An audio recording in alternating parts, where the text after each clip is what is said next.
Hi, I'm Rob. Welcome to Math Antics. In this lesson, we're going to learn the basics of linear functions, which are really common in algebra.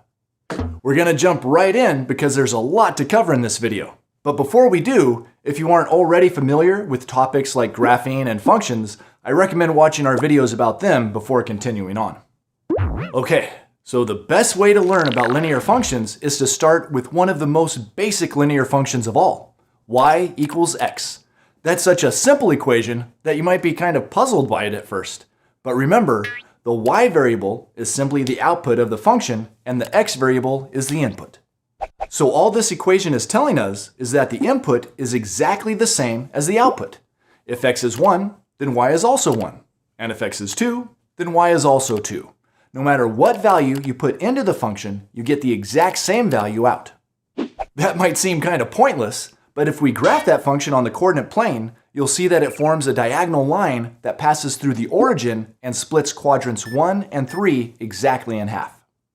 Notice that for any point along the line, the x-coordinate and the y-coordinate are the same. So y equals x is a very simple linear function. Oh, and remember, we could use either the variable y or the function notation f of x interchangeably, but we're going to use y in this video to keep it simple. Now that we've got that basic case covered, let's look at a slightly more complicated and much more versatile linear function, y equals mx. This looks similar to the equation y equals x, but now the input variable x is being multiplied by a new variable called m. And by choosing different values for m, we can make as many different linear functions as we want. In fact, if we choose m equals 1, that would give us y equals 1x. Which is just the same function as y equals x, because multiplying by 1 doesn't change the input value x. But what if we picked a different value for m, like m equals 2? That would give us the equation y equals 2x. And if we make a function table for that equation and then graph it on the coordinate plane, we get a line that looks like this. For every input value of x, the output y is doubled. Despite their differences, the lines y equals 2x and y equals 1x have something in common. They both pass through the origin point of the coordinate plane, 0, 0. Because no matter what value we pick for m, if the value x is 0, the output y will also be 0, since anything multiplied by 0 is 0. Okay, what about if we let m equal 3 instead? That would give us this function table and this line as our graph. For every input value of x, the output y is tripled, but it still passes through 0, 0. Do you notice how each time we pick a bigger number for m, our line is getting steeper? Imagine that the line represents the side of a mountain or hill that you're climbing. Y equals 1x would be a steep climb, but y equals 2x is steeper, and y equals 3x is even steeper than that. In math, the steepness of these lines is called their slope. As we choose bigger and bigger values for m, the slope of the line increases.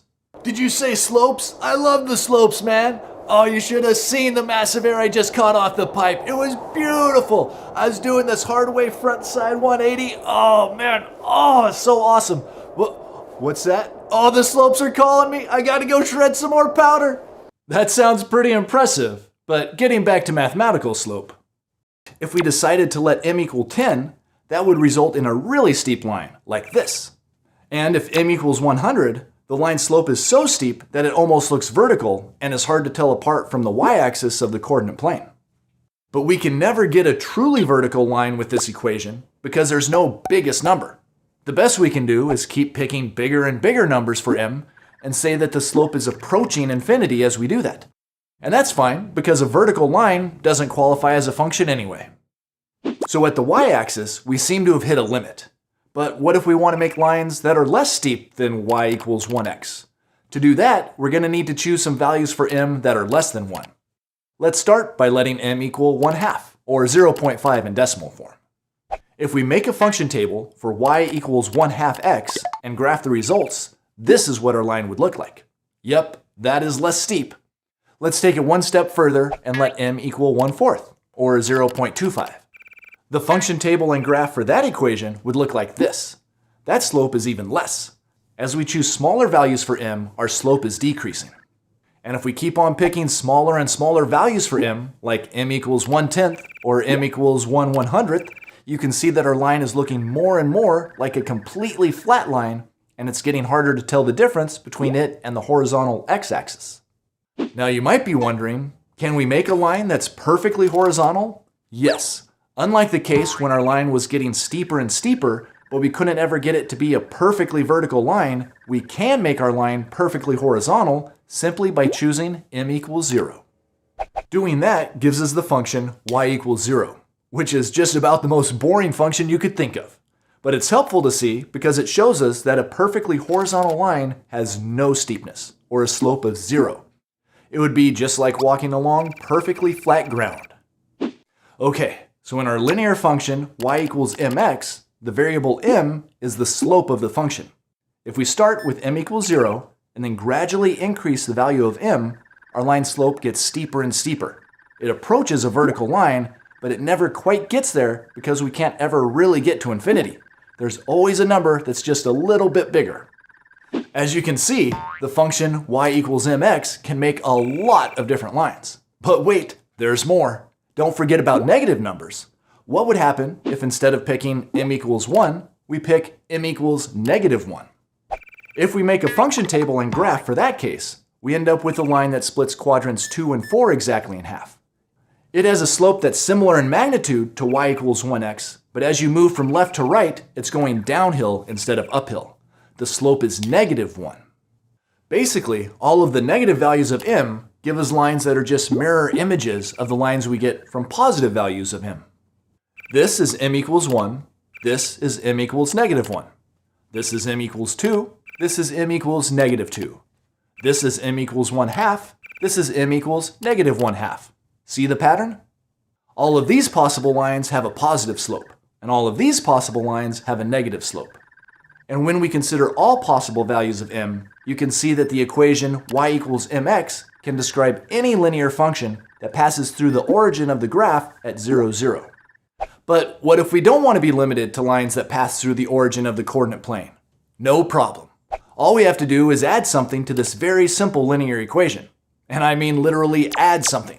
We're just going to add a variable called b to the end of our equation, which will give us y equals mx plus b. To see what effect this new added variable has, let's set our m value back to 1 and keep it there while we just try out different values for b. And we'll also leave the graph of y equals 1x on the coordinate plane as a reference to see how it compares to our new lines that have b values. Let's keep things simple and start with b equals 1. That gives us the equation y equals 1x plus 1. And if we make a function table and graph it, this is the line we get. Notice that it's parallel to the reference line. And that makes sense because in both equations, y equals 1x and y equals 1x plus 1, m equals 1, so the slope is the same for both lines. What's different is that the value we chose for b, positive 1, shifted the entire line up on the coordinate plane by 1 unit. Now the line doesn't pass through 0 on the y-axis. It passes through positive 1 instead. Okay, what will happen if we choose b equals positive 2? That gives us the equation y equals 1x plus 2, and its graph looks like this. It's been shifted up 2 units and now passes through the y-axis at positive 2. And if we pick b equals 3, it would shift the line to intercept the y-axis at y equals 3.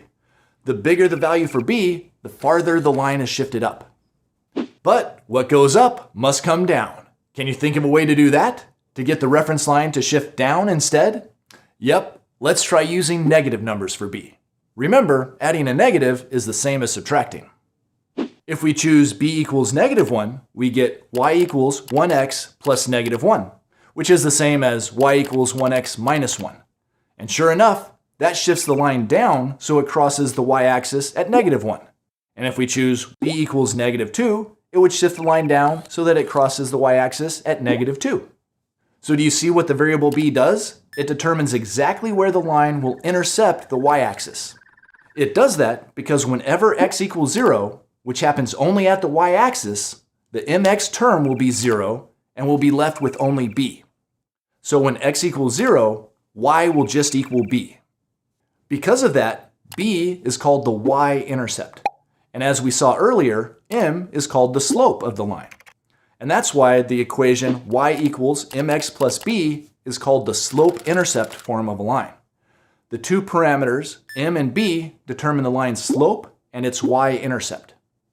And with this simple linear equation, you can describe any possible linear function on the coordinate plane. But you might be wondering if that's really true. I mean, don't we also need to be able to shift the line side to side? Nope, and here's why. Let's say you want to make this line that appears to be shifted to the left of the y-axis. Well, if we zoom out just a little bit, you'll see that we could get the exact same line by shifting our parallel reference line up on the y-axis instead. This works because the lines are diagonal and they continue on forever in either direction. So moving them up and down is equivalent to moving them left and right. You can graph any 2D linear function with just two parameters: the multiplied variable m to rotate the line, and the added variable b to shift the line. And that's why the equation y equals mx plus b is so important. It's really all you need.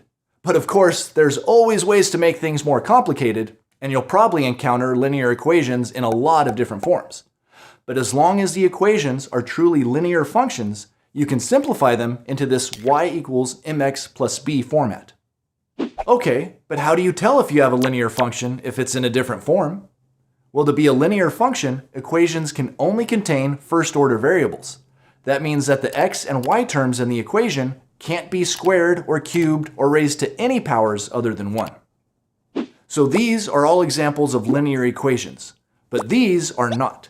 And to see how you can rearrange any linear equation into the form y equals mx plus b, let's try to do that to the first equation on this list. X minus 4 equals 2 times the quantity y minus 3. We're going to use what we learned in previous videos about combining like terms and rearranging equations to get this into the y equals mx plus b form so we can easily tell what the slope and y-intercept would be. Let's see. We want to get y all by itself, so first we divide both sides by 2. On the right side, the 2's cancel, and on the left side, we have to distribute the division, so we get x over 2 minus 4 over 2, which is the same as 1/2 x minus 2. The next step to get y by itself is to add 3 to both sides.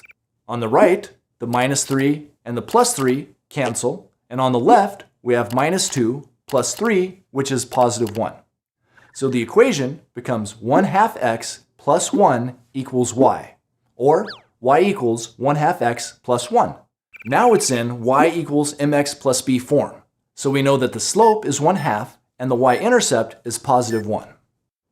All right, so that's the basics of linear equations. It's really cool knowing that you can graph any possible linear function on the coordinate plane with the simple equation y equals mx plus b. But the most important thing you can do to learn about linear functions is to practice by doing some exercise problems. That's a way to really learn math. As always, thanks for watching Mathantics, and I'll see you next time. Learn more at mathantics.com.